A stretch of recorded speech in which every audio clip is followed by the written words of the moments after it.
What's up, everybody? Carolina Jackpot coming at you. We got our week number 5 picks against the spread. These are the weekend of September 29th, 2018. We're already into week number 5. Games are starting to mean a lot more now. We got some conference matchups this week and some really good games. Some tough games to pick, too. A lot of uncertainty here. So let's jump right into these. Last week was a really good week against the spread. Picked 35 games, ended up going 22-13, which is a tad over 60%. On the season, 47-48 right now, just under 50% against the spread. Doing 32 games this week, so hopefully you've got some good matchups here and made some good predictions. And we'll get back over 500. All right, guys. Let's kick it off on Thursday night. UNC, the Tar Heels, travel to Miami for ACC Coastal Showdown. Miami is laying 18 at home to the Tar Heels. Started off 1-2. They did have a game canceled against UCF.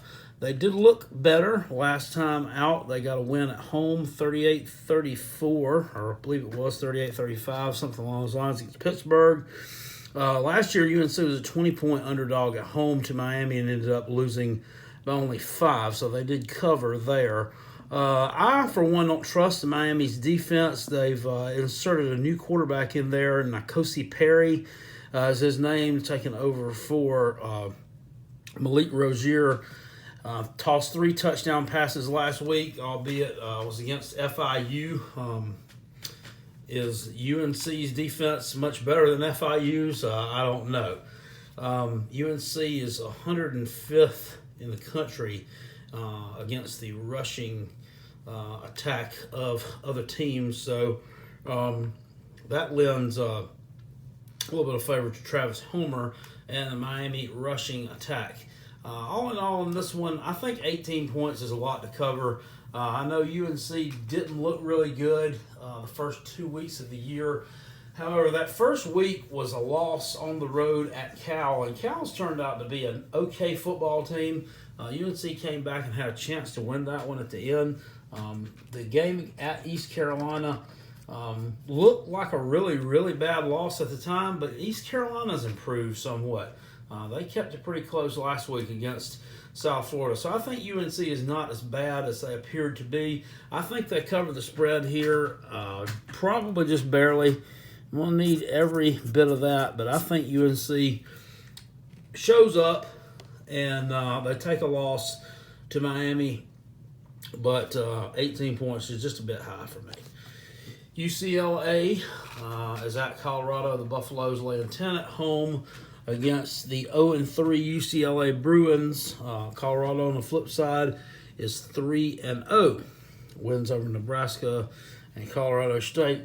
Part of their resume there. Both these teams are coming off bye weeks. UCLA last played on September 15th and lost to Fresno State. UCLA is a very young team under Chip Kelly. They have 119th ranked offense currently. Their defense is ranked number 90. Looking at this on paper, you would say Colorado covers this game easily.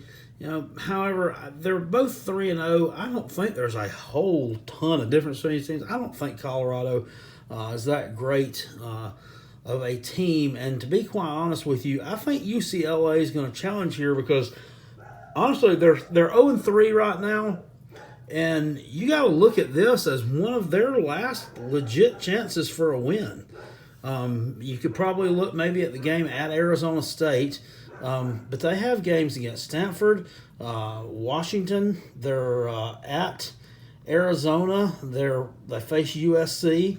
They're not winning any of those games, not winning any of them. So this may be one of their only chances to salvage a win this season. I think UCLA comes in. I think they come off this bye week and play hard. Young, yet still making a few mistakes. But I think they cover the spread here, and they keep this somewhat competitive. I mean, this is just a spot where they've kind of got to compete. And if they don't, this season's just going to be a total throwaway. They've got to have something to build on. Bowling Green on the road at Georgia Tech. The Yellow Jackets laying 28.5 points at Bobby Dodge Stadium. All you need to know here, Bowling Green is giving up 333 yards rushing a game. Georgia Tech is averaging 331 yards rushing a game. Therein lies the ball game. More talent on the Georgia Tech side. Bowling Green, it's not a very good team. They're going to score a few points. Georgia Tech is going to score quite a few more. Take the Yellow Jackets to cover the spread here against the Falcons. Temple at Boston College, 13-point underdogs to BC. Temple's an improving team. They're 2-2 now, and kind of just like last year, they started off slow, and they slowly got better. They've lost to Buffalo and Villanova and have victories over Tulsa and Maryland, which was quite a shocker. Temple offense is ranked 113th. Boston College ranked 26th. Still 2-2. However, Temple's quarterback Frank Newtile is returning from injury. The other kid, Russo, has been there and led them to 2 wins. So interesting to see what they will do there. Purdue won that game last week against Boston College. Pretty decent size upset. Boston College is like a 7-point favorite at Purdue, and Purdue ended up winning that game by double digits. They did so by taking away A.J. Dillon and forcing BC to throw the ball, and they didn't throw it very effectively at all. Their quarterback has looked pretty good at times this year. He looked pretty good against Wake Forest for the most part. They threw 4 interceptions against Purdue. I look for quite the improvement on that performance here again. Once again, this game will hinge on can Temple stop A.J. Dillon and force Boston College to throw, which they seem to be a bit uncomfortable doing, playing a downfield passing game. Do I think they're going to do that? I don't. I don't think that Temple has the horses of a Purdue, and I expect Boston College to cover the spread here in this game. And that's pretty close to what it's going to be. It'll be about a 2-score game. Take the Eagles at home there. Central Michigan on the road at Michigan State. It's 28.5-point line right now. And you'll see where I'm going with this in a minute. That line, since I scribed these down, has already dropped to a 26.5-point line. Michigan State is still a decent football team. They did lose, I think it was week 2, at Arizona State on the last-second field goal. Didn't look good in game 1 against Utah State either. They did win 35-21 last week in their first Big Ten game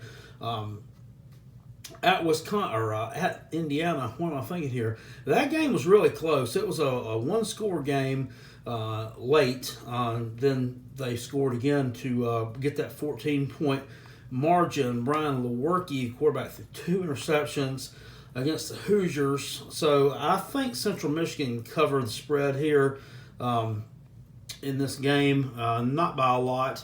I think this may be around a 3-score loss. Central Michigan, they lost to Kansas too, by the way. So, not really extremely high on them.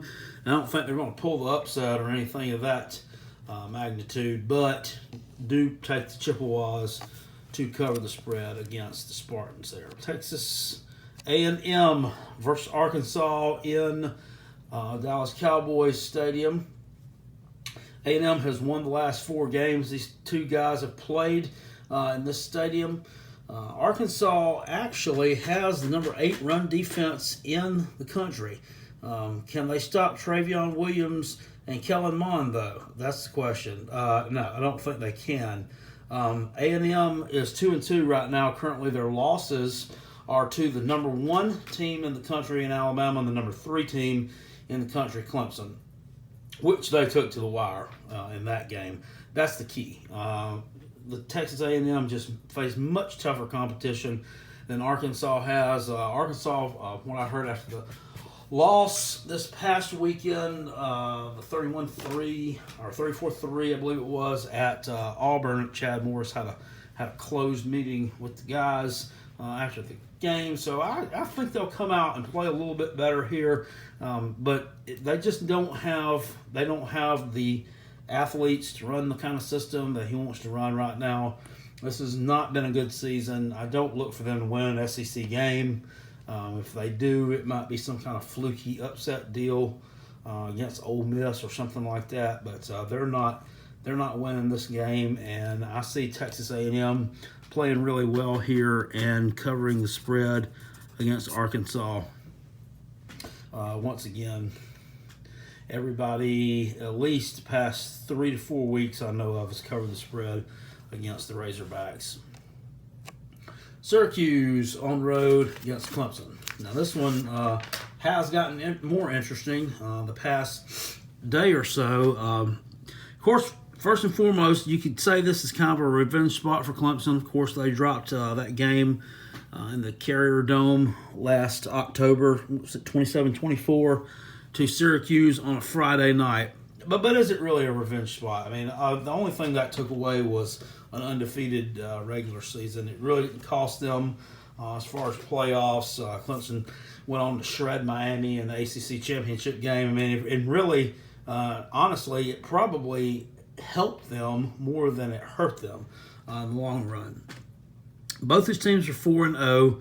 The Clemson quarterback situation's been solved. Trevor Lawrence is taking over as the starter down there at Clemson. And then it was announced this morning, if you haven't heard already, which I'm sure everybody in the world has heard, Kelly Bryant is transferring. He's leaving the program. I guess he will stay there in school the rest of the semester, and then he's gonna transfer out. I got everybody around here has kind of gotten. They're right close to us, man. It's like 30 minutes away from me. And of course, I'm a big Gamecock fan, so I'm sitting here grinning at this one.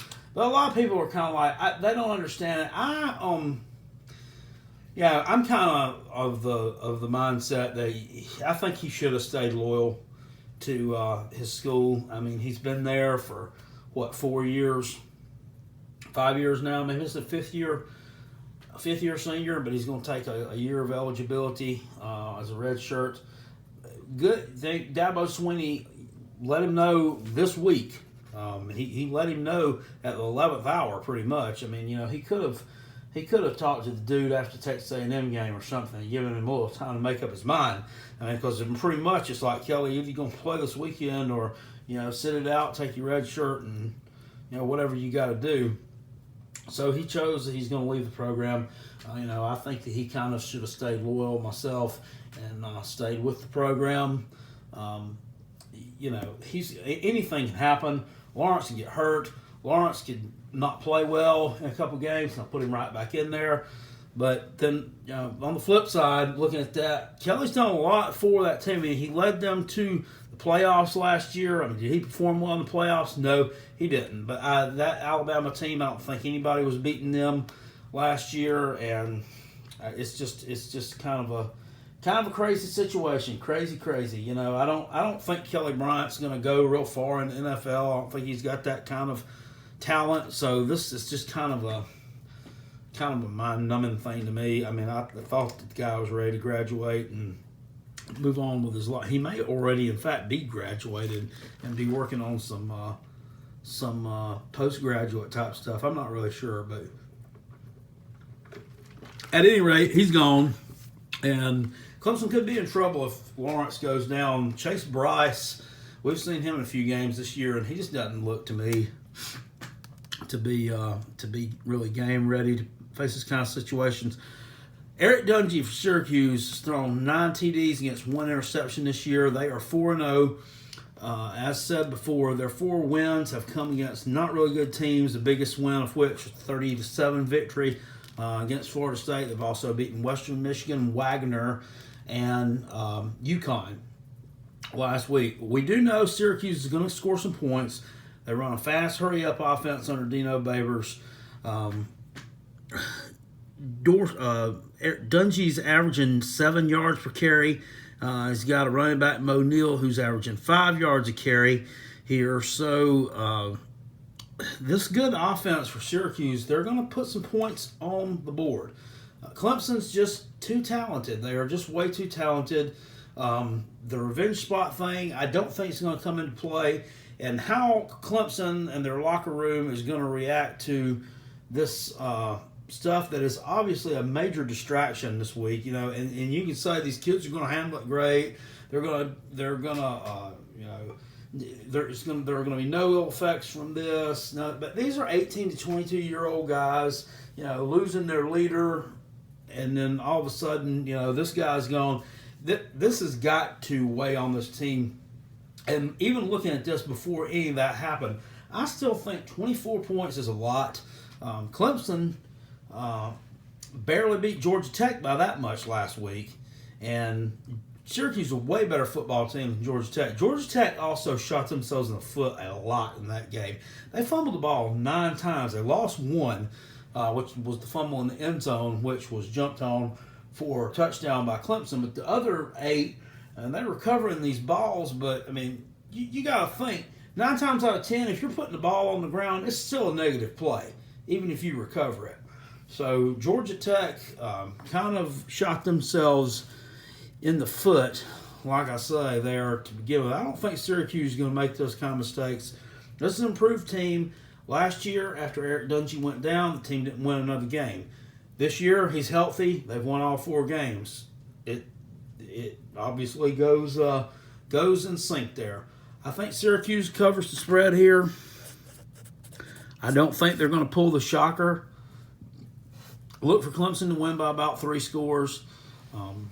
And, if I'm wrong there, it wouldn't surprise me. Clemson may come out and actually make a statement, but I think that distraction is going to cause a little bit of a problem. Army at Buffalo. Spent too much time on that game. Buffalo, Tyree Jackson. This guy's thrown 15 TDs this year against 3 interceptions. Buffalo is undefeated. They've beaten up some really bad teams as well. Their last win, 42-13 against Rutgers. I think that's definitely the worst team in the Power 5. If you've watched any of Buffalo's highlights, this guy is 6'7", 245 pounds, this Jackson guy.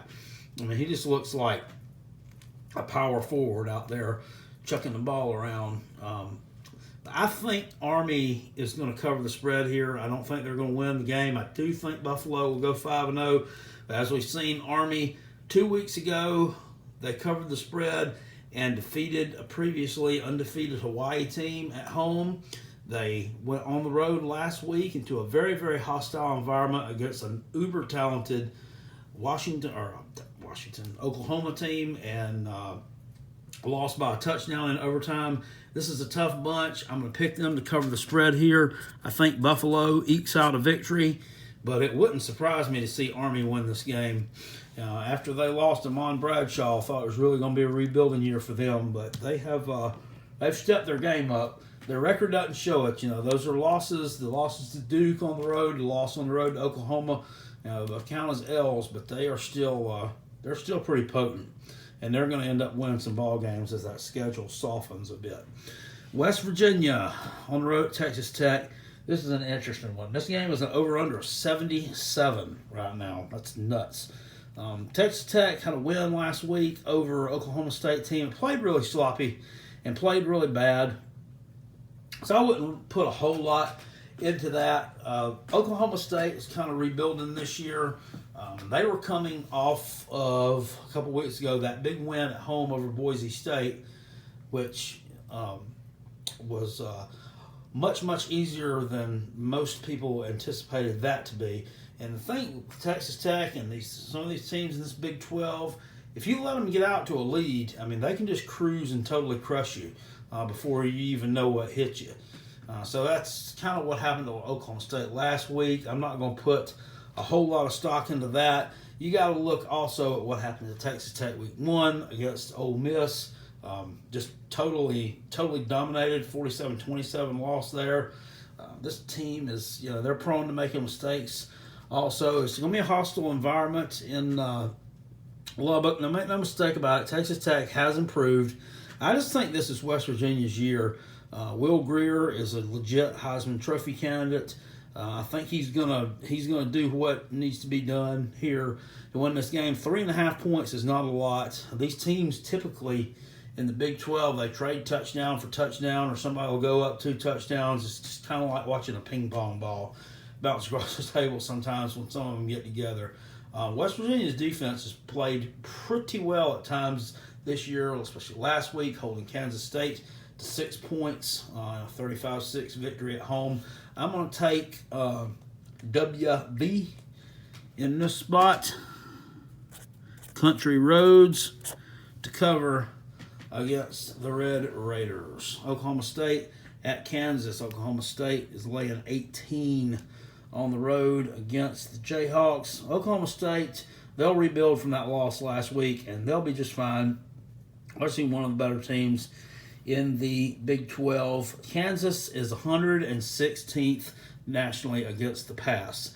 That tells you a lot you need to know there. Oklahoma State's going to put it in the air and light it up quite a bit. Oklahoma State averaging 315 yards through the air. Kansas was playing pretty well, had back-to-back victories against Rutgers and Central Michigan before that. Then last week were brought back to earth at Baylor, lost pretty significantly there. I believe it was 26-7.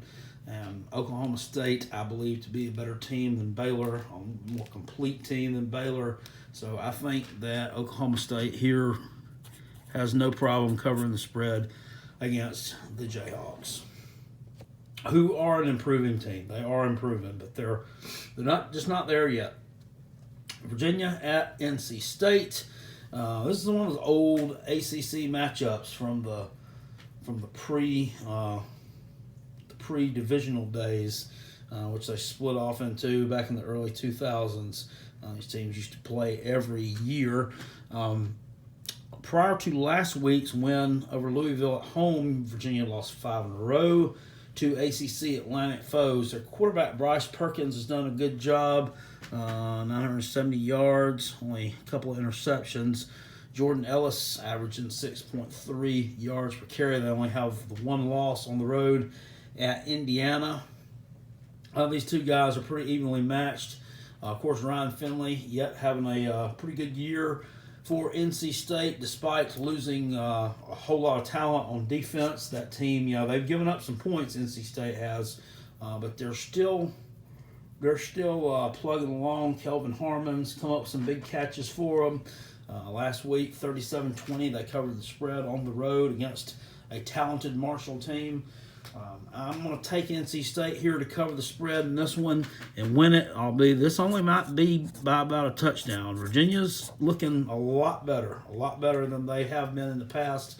In fact, if this game was in Charlottesville, I would probably take Virginia to cover, just by virtue of that home field advantage there for NC State. They win the game, they cover it. I say they win by a touchdown.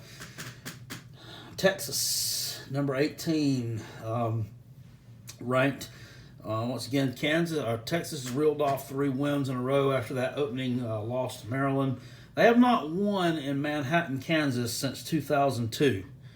The thing about it is, most of the teams that have played that call Manhattan, Kansas their home field have been pretty good. This team is not pretty doggone good. This is probably Bill Snyder's worst K-State team since he's been there. They're not good at all. Couldn't score against West Virginia. Had blown out at home by Mississippi State. But Texas on a roll. Last 2 wins have been against ranked teams, and I don't think they slow down this week. Texas covers the spread here, wins this game at K-State. And the Wildcats probably got some decisions to make at the end of the year if they continue in that direction.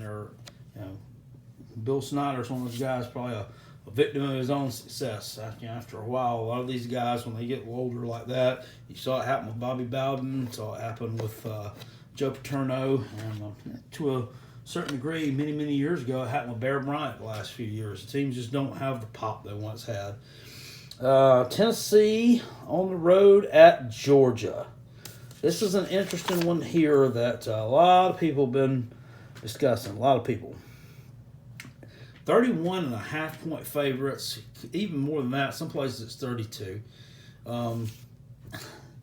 That's a lot of points. That's a lot of points to lay against an SEC team, against a conference foe in your division. The question here is Tennessee going to quit? Last year they lost to Georgia 41-0 at home in a line that just shocked me because this has always been a high-scoring shootout type series. Always. It's always been really close and contested. Last year was just a total domination by the Bulldogs. This year, Bulldogs are looking for the same thing. Saw from Missouri last week an ability to put some points on the board and put Georgia into some bad situations from time to time. Tennessee turned the ball over last week 6 times in that, 47-21 loss at home to Florida. Just bad. Their offensive line was really, really bad in that game. There weren't really many facets of the game where they were good, but 31.5 points is just a lot of points. And, unless Jake Fromm starts turning it on, starts torching them downfield also to complement the running game, I don't think that they're going to win by that much, by that wide of a margin. Jeremy Pruitt's returned to his old stomping grounds. He spent a little bit of time as D coordinator down there at Georgia, and he's not gonna. They're not gonna embarrass a guy like that.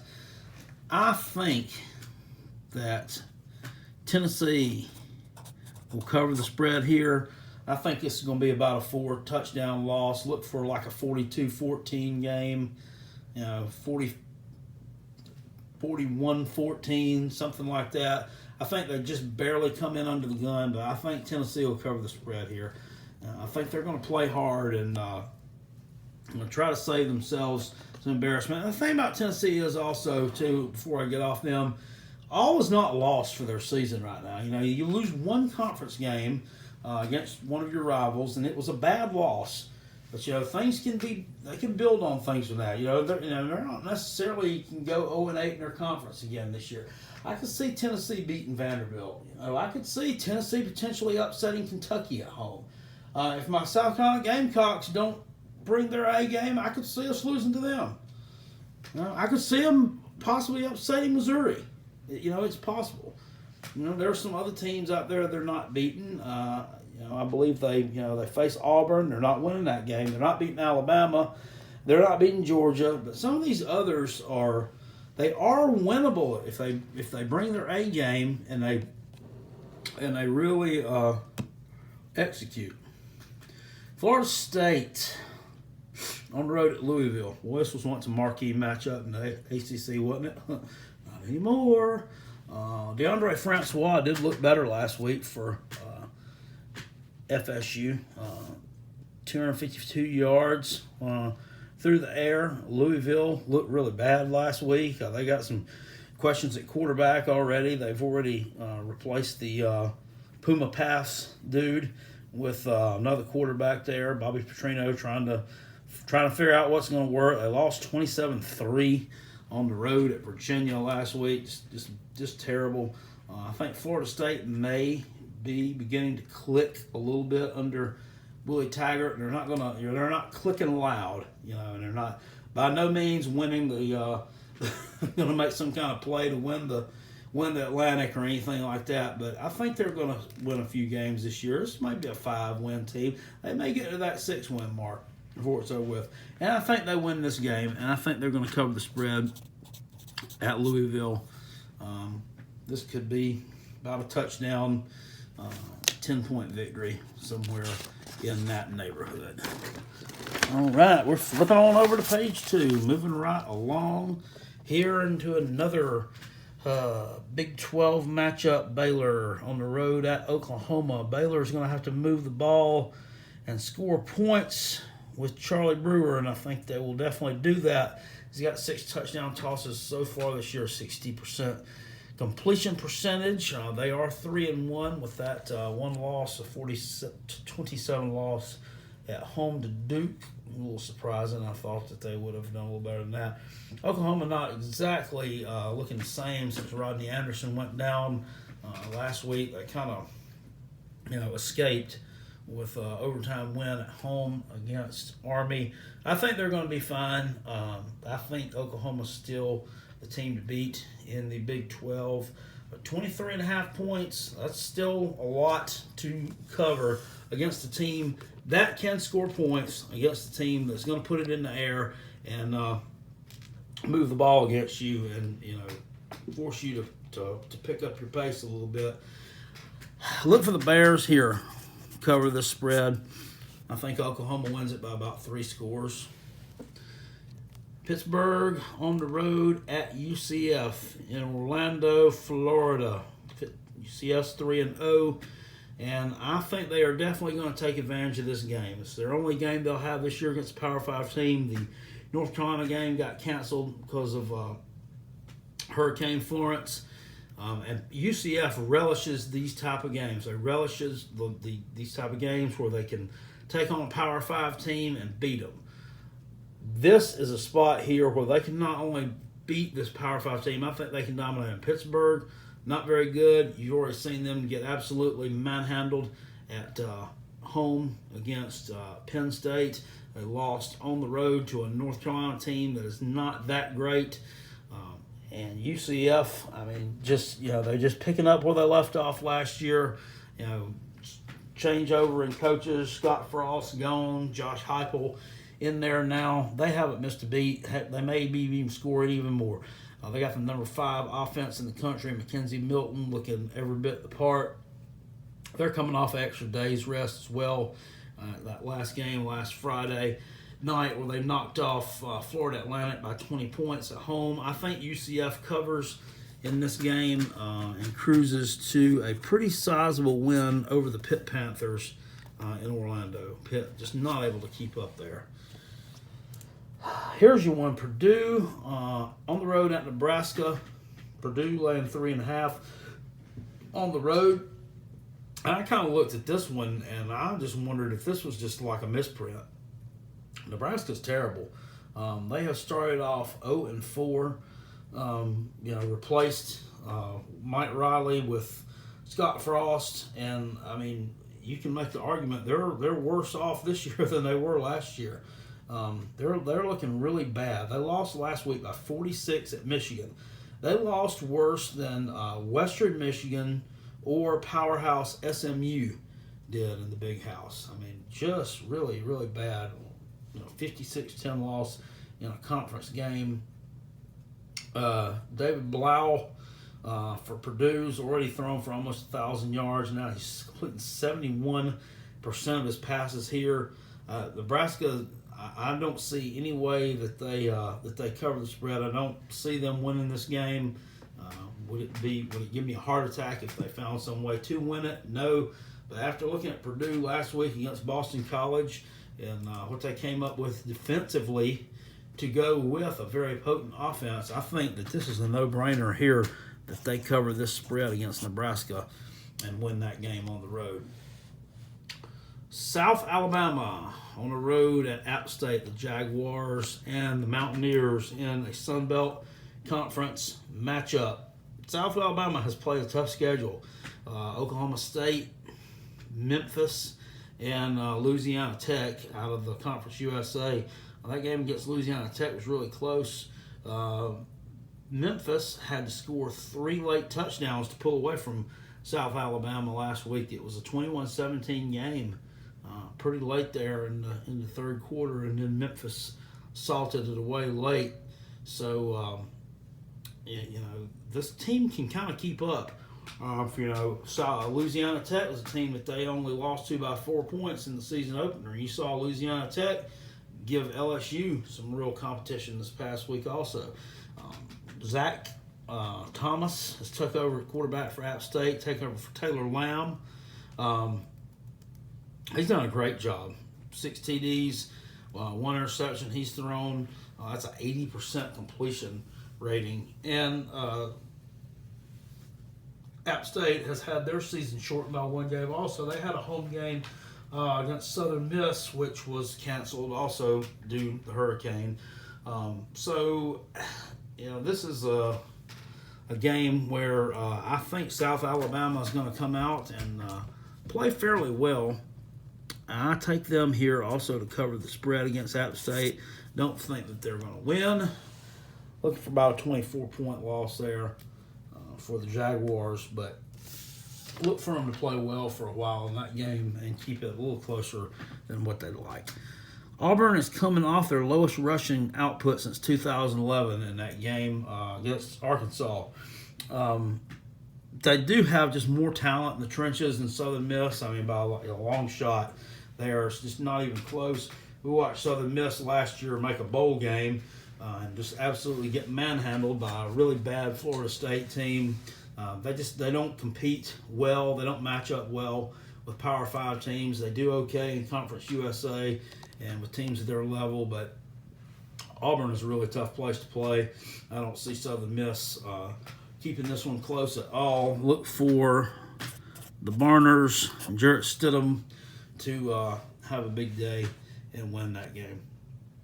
Michigan at Northwestern. They're 14-point favorites on the road against Northwestern. Earlier in the week, Northwestern running back Jeremy Larkin, who's one of the better running backs in the nation, had to retire. He has a cervical stenosis, I believe it was. That's what it was called. It's a neck issue, genetic type thing. So he's not going to be able to play the game of football any longer.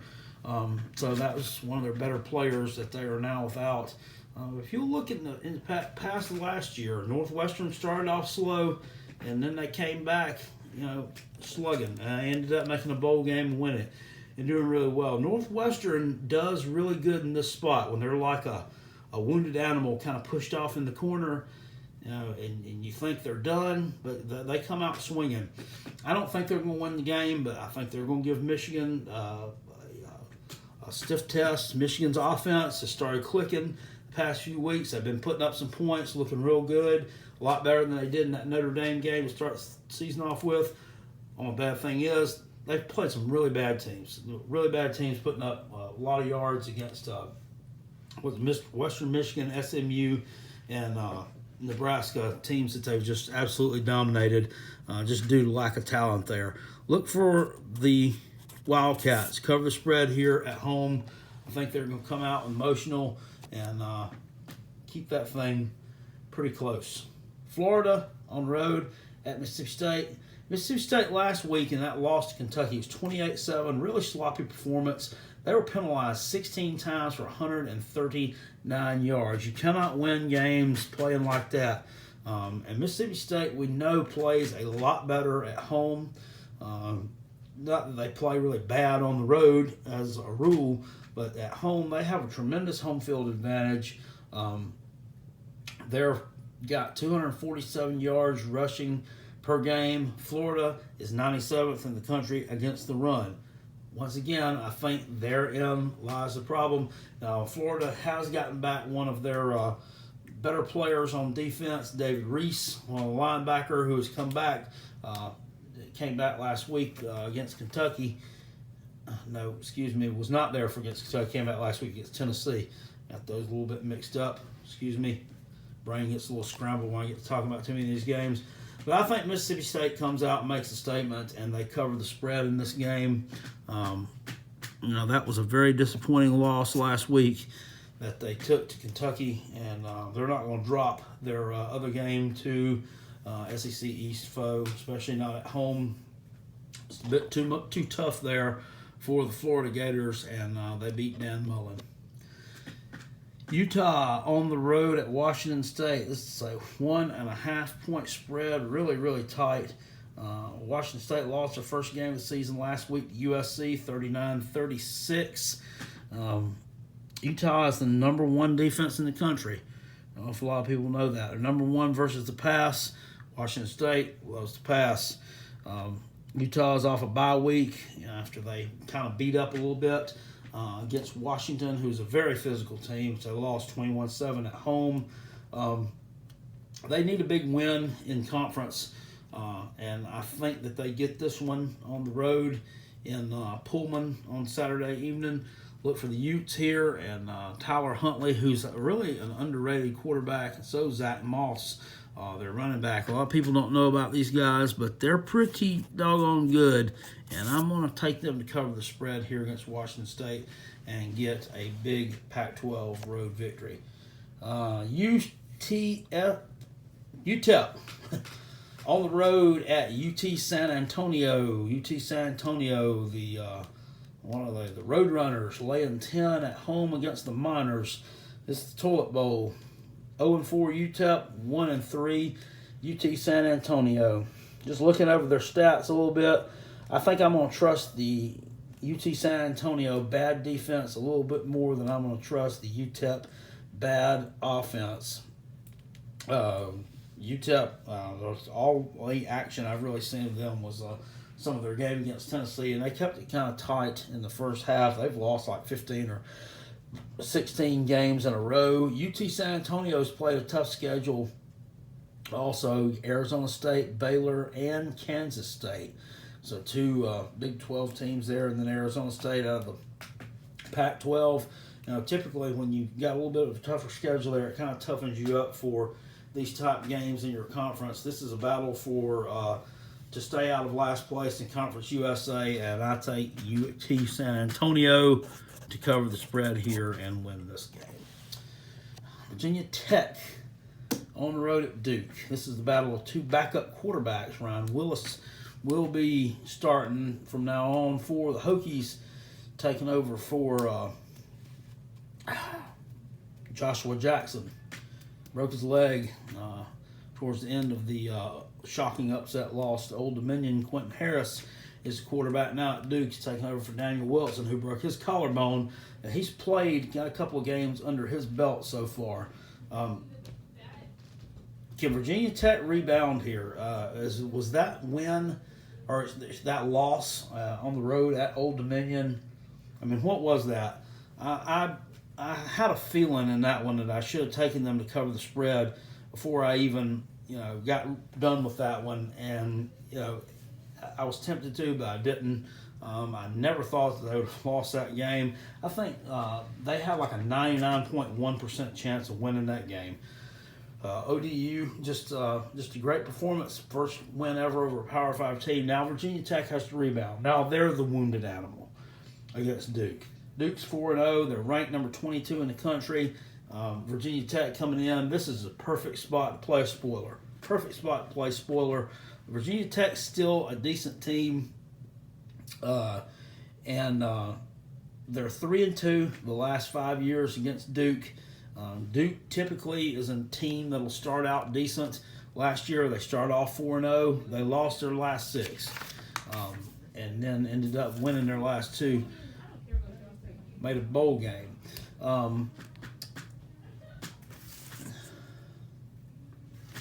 Their games in Durham recently between these two guys have been pretty close. And I'm going to look for Virginia Tech here to cover the spread, and I'm going to look for them to take the upset. I think that the wounded animal is going to come out on this one on top and give Duke their first loss of the year. Looking at that, Duke's not going undefeated. Okay, they've got to lose sometime, and they're 4-0 right now. They've had a nice start, but I think the party's going to come to a bit of a, maybe not an end, but an intermission on Saturday night. I think Virginia Tech comes back and gets that win. Iowa State on the road at TCU. TCU's looking to make a statement. They've lost 2 games in a row to really good teams. Texas last week on the road. I picked the Longhorns to cover in that one, and they did. They also lost a couple of weeks ago in a big primetime game against Ohio State where they performed really well. At times outplayed Ohio State. They're laying 10.5 at home against Iowa State. Iowa State's kept their games, especially their conference games, close since Matt Campbell's been the coach there. Look for this one to not. This is not going to be a blowout by any means. Iowa State, their losses this year to Iowa was a 13-3 loss. They lost, I think, 37-27 to Oklahoma. So they kept that one close. I think they'll keep this one fairly close as well. I think TCU and Sean Robinson are going to keep on trucking and get the victory here, 13, 14 points or so. Sean, he's 6 touchdowns this year and thrown 5 interceptions. They got to take care of the ball a little bit better there if they want to cover spreads against tough teams like Iowa State and win games against tough teams like Iowa State. In the Big 12, I think they do it here and get a slight 2-score victory, maybe a little bit of a backdoor cover for them. I think it's going to be a tight game. This is a big one. Stanford on the road at Notre Dame, 5.5-point underdogs to the Irish. Stanford's won 3 in a row. Of course, Ian Book took over at quarterback for Brandon Wimbush last week in that road game against Wake Forest after Notre Dame really struggled to put away Vanderbilt late at the end of that game. Part of the reason there, they really looked good. This Book guy just looked great. Just kind of came out of nowhere. Wake Forest had no film to watch on this guy. Also, you got to look at the fact Wake Forest is not a very good team this year. They did look on paper like they were going to be a contender before the season started. How that's just not happened. They looked bad against Boston College. They looked really bad against Notre Dame. Stanford, now they have some film. They have something to look at Mr. Book. And he's definitely a notch above competition there wise from Wake Forest. All Stanford, they just keep on winning. I mean, they just find a way to win these tough games, and nobody would have thought they would have won that game against Oregon. The thing was wild. Oregon dominated that game, and they led the game. They led it the whole entire way. Stanford just finds a way to win, and when they don't play well, I watched them. I think it was the second game this year against San Diego State. They didn't look good there. Found a way to win. Found a way against to come out second half, put San Diego State away. Bryce Love has not really been that effective this year. He's under 300 yards rushing, already 4 games into the season. J.J. Arcega-Whiteside has been coming up big time for the Cardinal. At the receiver position, he's got 7 touchdown catches. He's a big, tall, rangy receiver and a former high school player from here in the upstate of South Carolina. He's from Dorman High School over in Spartanburg. So great job there. KJ Costello's been throwing up a lot of balls, and JJ Arcega-Whiteside been coming down with them. Big catches more often than not. Stanford's won 3 in a row in this series.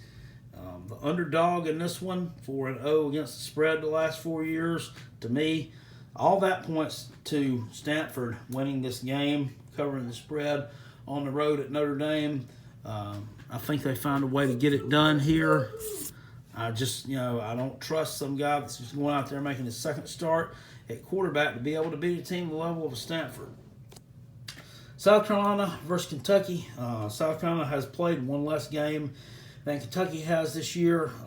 What could be a problem here potentially? We know about Benny Snell for Kentucky. He's rushed 6.7 yards, 6.2 yards a carry already. He's over 600 yards rushing for the year.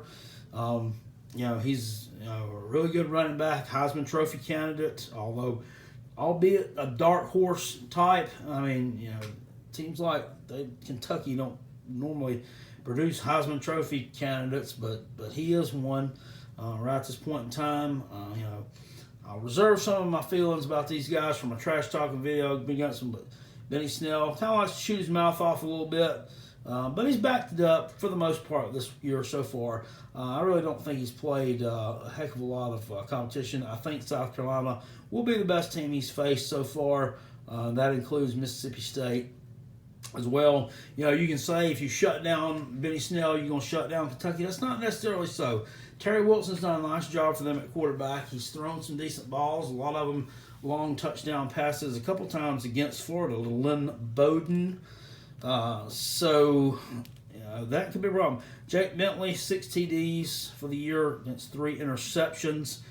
We still need more consistency from him. Still need more consistency. He's gotten better. He looked good, threw for almost 300 yards last week against Vanderbilt. He still threw a couple of bad interceptions, had a couple of balls batted down where he probably could have checked with somebody else.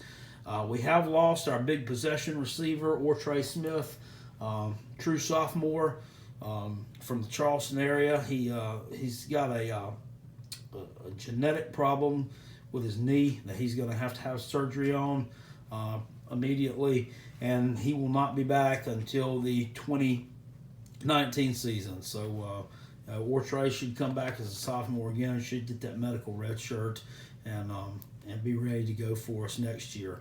That's a big loss. But we do have some talent in that receiving corps, so all's not lost there, and we got something to. We got some options to fall back on, but still, never good to lose a player like that of Ortre's caliber. He has some pretty sure hands. Carolina. All in all here, we've lost 4 in a row to these guys. I don't see them letting them make it 5. I just really don't. This is a must-win for Will Muschamp. If there is any chance at all of South Carolina winning the East, and when I say that, you want to laugh, say there's no way they're winning the East. Georgia's not, and probably not. That's a 95% chance that Georgia is winning the East, but it's not a foregone conclusion. Georgia could drop a game to somebody in the East. They could drop a game in a rivalry game against Florida. They could, drop their 2 SEC West games. They could drop games to Auburn and LSU, and South Carolina be their only loss would be to Georgia if we run the table the rest of the way in the SEC. I mean, it's possible. So this is a must-win for Muschamp. They got to get this victory. It's happened 4 years in a row. I think they will stop Benny Snell and shut down the pass and attack of Kentucky. South Carolina, I think, covers the spread. Wins a tight one here on the road at UK. Gamecocks all the way. Cover the spread and win that game. Ohio State at Penn State. Dwayne Haskins, 16 TD passes, 1 interception so far this year for Ohio State. That's great. That is great numbers. They have largely done that against inferior competition. They're 4-0. Their only real good win, you would say, was against TCU. They've blown out everybody they've played, though, other than TCU. Looking at this one, this is going to be a really good game. I just trust Ohio State's offense and Dwayne Haskins a little bit more than I trust Penn State's defense. I just do. The Illinois game last week on Friday night for Penn State was a little bit concerning to me. They let Illinois hang around in that thing way too long. They actually scored 5 fourth-quarter touchdowns to cover the spread and make that game look like a real domination, but it wasn't. That was a slugfest for 3 quarters that they were in with Illinois, which is probably one of the worst 3 teams in the conference. So I'm going to take the Buckeyes here to cover the spread, win this game in Happy Valley. I think it's like a touchdown type deal, but they're going to get the victory there. Ole Miss on the road at LSU. Of course, Ole Miss and Jordan Ta'amu, they get the best passing offense in the SEC. They got several really, really good wide receivers, about A.J. Brown, DeMarcus Lodge. Of course, LSU's ranked number 5 right now. To me, I think they're a little bit overvalued, maybe just a tad. Ole Miss is giving up 200 yards a game on the ground. That could potentially be a problem. Nick Brosette has looked pretty good at running back for LSU. LSU needs to start sustaining drives. And last week, they looked really bad against Louisiana Tech. 330 yards given up passing to those guys. And, I mean, Ole Miss's passing attack are a lot more prolific than Louisiana Tech. They got outgained by Louisiana Tech, actually, but still were able to win the game at home against those guys. This Joe Burrow guy has looked serviceable at quarterback for LSU. The thing is, I mean, if they get into, they're not going to be able to get into a shootout with Ole Miss because they're not going to be able to. They don't have the downfield passing attack to keep up with them. If it turns into some kind of shootout, I could see this game being way too close for comfort, and I could see Ole Miss possibly pulling the upset here. And that's why I'm going to pick them to cover the spread here. I don't think they're going to win the game. I think they lack a little bit of depth defensively. And I think LSU will find a way to pull it out, but I think Ole Miss is going to cover the spread there and make this thing tight. Oregon on the road at Cal. Cal is a 3-point underdog at home. Oregon, obviously, I think Oregon's a much better team here, even though Cal is ranked. This is a must-win. Talking about must-wins, a must-win for Oregon to stay in that Pac-12 North race. They lose this one, it's pretty much done. They've got to face Washington yet. They already lost last week, heartbreaking fashion to Stanford. Justin Herbert, rather, is much better player than anything that Cal's got on the field. I think they come out. I think they do make a statement here. I think Mario Cristobal has his team ready, and I think they get the win here on the road at Cal, cover the spread, and get themselves back into position to compete for that Pac-12 North Championship. Getting a couple more here in the hashtag Pac-12 After Dark. USC on the road at Arizona.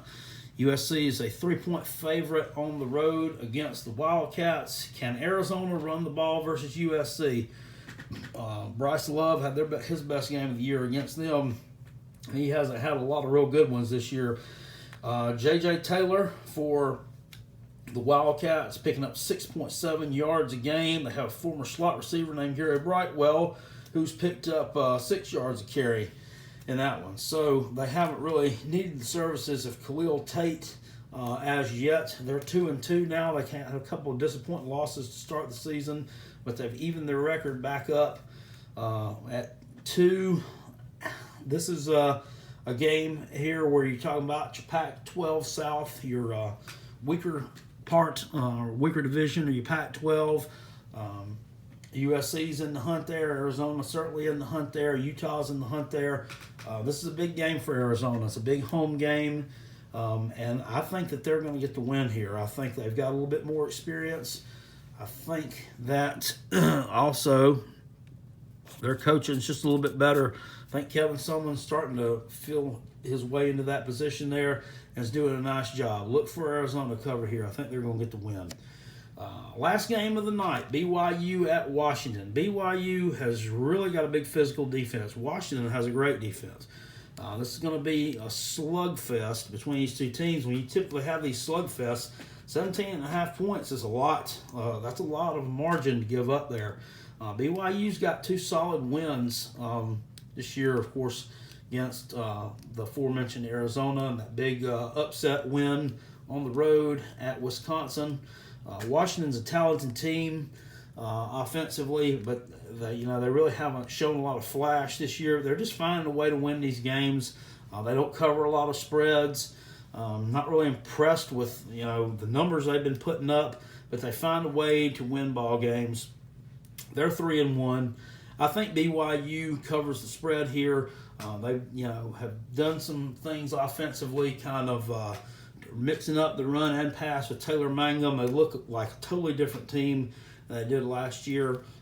Good game on the road in Seattle, but I think the Huskies win it.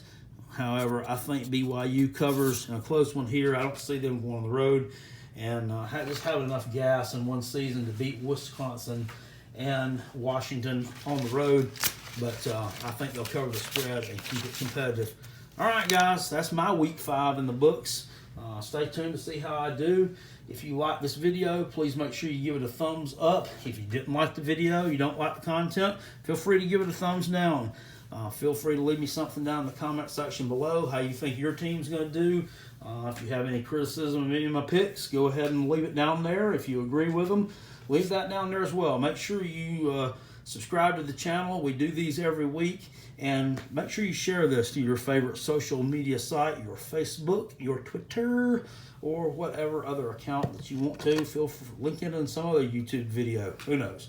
Just to get the word out. Carolina Jackpot. I'll see you at the ball games. Appreciate it. Poosh. And I'm out of here. Go Gamecocks.